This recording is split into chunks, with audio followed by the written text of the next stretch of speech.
یکی از علمای برجسته ناصر خسرو قبادیانی تحصیل کردگی می باشد. تاریخ خواجه مشهد به عصرهای 9 و 10 رست آمده در سیاد موجود بود. خود ساختمان خواجه مشهد که زیاده از 1000 سال عمر دارد، بعد سال 1947 اهل ایجادی برنامه تصمیم گرفتیم برای قناعت بینندگان راه پیش گرفتیم به موضع سیاحی و تاریخی خواجه مشهد که تاریخ زیاده از 1000 ساله دارد. با تحقیق تاریخ نگاران، خواجه مشهد یکی از اولین دانشگاه‌های عهد سامانیان در نزد دریای کوفرنیهان میان کوههای قبادیان و قیکو، قلعه‌های بشکند و تخت قباد، قبادیان و ایواج همچون دو گنبد سالار و پرشکوه قامت افروخته دیده همگان اهل وادی را از هر کنج و کنار به خود جلب میکرد.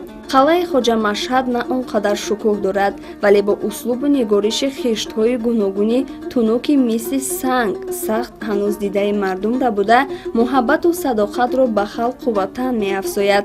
هر کی به این وادی بیاید حتما از خواجه مشهد دیدن کرده از تاریخ آن باخبر می‌گردد. خواجه مشهد زیارتگاه مردمان روشنپذیر است. یادگارهای تاریخی نوع شهرتوس که حاضر نام نوشته است زیاده از 12 تا فرهنگ نوع شهرتوس به مشهد یکی از کهنه‌ترین یادگارهای تاریخی می‌باشد که نام خواجه مشهد در جهان معرفی شده است و همچون یادگارهای تاریخی یونسکو نامنویس شده. اگر ما گیریم اگر خود خواجه مشهد نام خود خواجه مشهد اگر گیریم خواجه این یک عنوان همون دوره پیش به آدمای پیش قدم خواجه میگفتن به همین معنا مانده شده. مشهد باشد یک شخص اسلامی یا که یک شخص دانشمند که با کدام یک سبب در همینجا شهید شدگی در همینجا گرانده شدگی در نام همون وای کرده شده است. خواجه مشهد این یادگاری تاریخی این مدرسه می باشد که از دوره قدیم طلبه درس خواندگان. یکی از علمان برجسته ناصر خسرو قبادیانی تحصیل کردگی می باشد.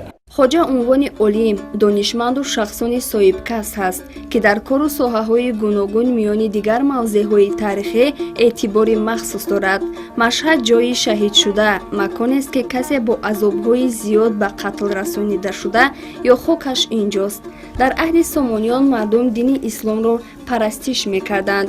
برای قدر کردن دانشمند فاضل خواجه مشهد گنبدهای دانشگاه را به نامش گذاشتند. خواجه مشهد شخص تاریخی بوده یکی از بزرگان و سیاستمداران زمانش حسابیده میشد. از این خاطر این موضع توریستی را همگان خواجه مشهد نام میبرند. خود ساختمان خواجه مشهد که زیاده از 1000 سال عمر دارد بعد سال 1947 ترمیم و علمان برجسته روستا خمیلنیتسکی، بیلینسکی همینا کارهای باستانشناسی گذراندند.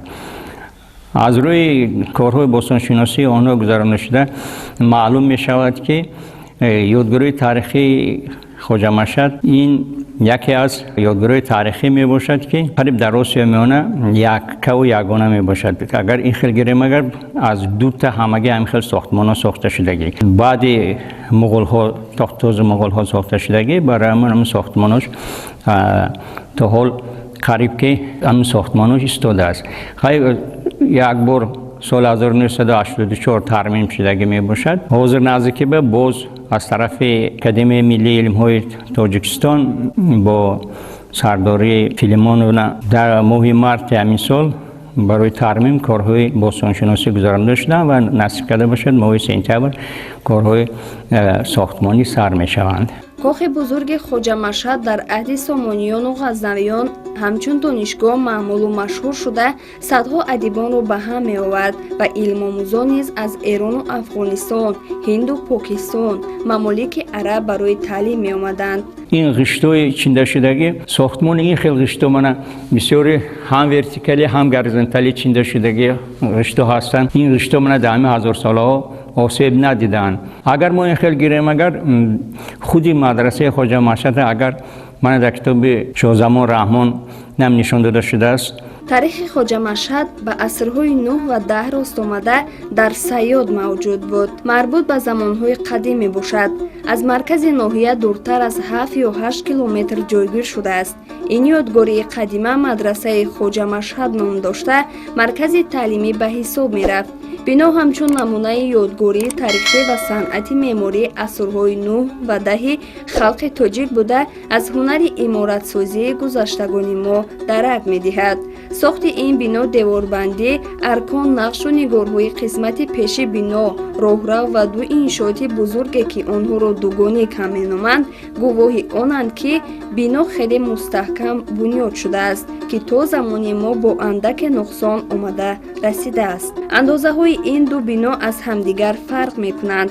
тарафи шарқи баландиаш 13 метр, бараш 11 ба 11 буда ҳамчун ҷойи дастёркунӣ хизмат кардааст ва бинои тарафи ғарб баландиаш 14 метр ҳамчун ҷойи қироатгоҳ сохта шудааст. ба ақидаи таърихшиносон дар ин ҷойи таърихӣ аломаи бузурги халқи тоҷик Носири Хусрави Қубодиёнӣ зиёда аз 7 сол аз соли 1026 то соли 1033 таҳсил кардааст. аз рӯи маълумотҳои таърихнигорон бино аз хиштҳои омодашуданд ки дар ҳудуди ҳамин макон пухта шуданд. агар ба хиштҳои ин мадраса назар афканем мебинем ки ҳаҷму андозаи гуногун доранд. ин хиштҳо дар ҳар нақшу андоза қарор доранд. нақши қабати деворҳо аз 2-2.5 то 3 метр сохта шудааст ки ин ба қабати болоӣ мусоидат мекунад. ҳамарӯза ба ин макони сайёҳиву таърихӣ сокинони зиёде меоянд.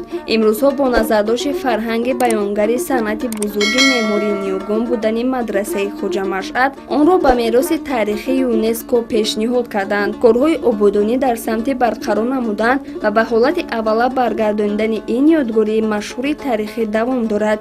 ин омил ба муаллифии бештари таърихи бостону фарҳанги қадимаи мо шаҳодат медиҳад.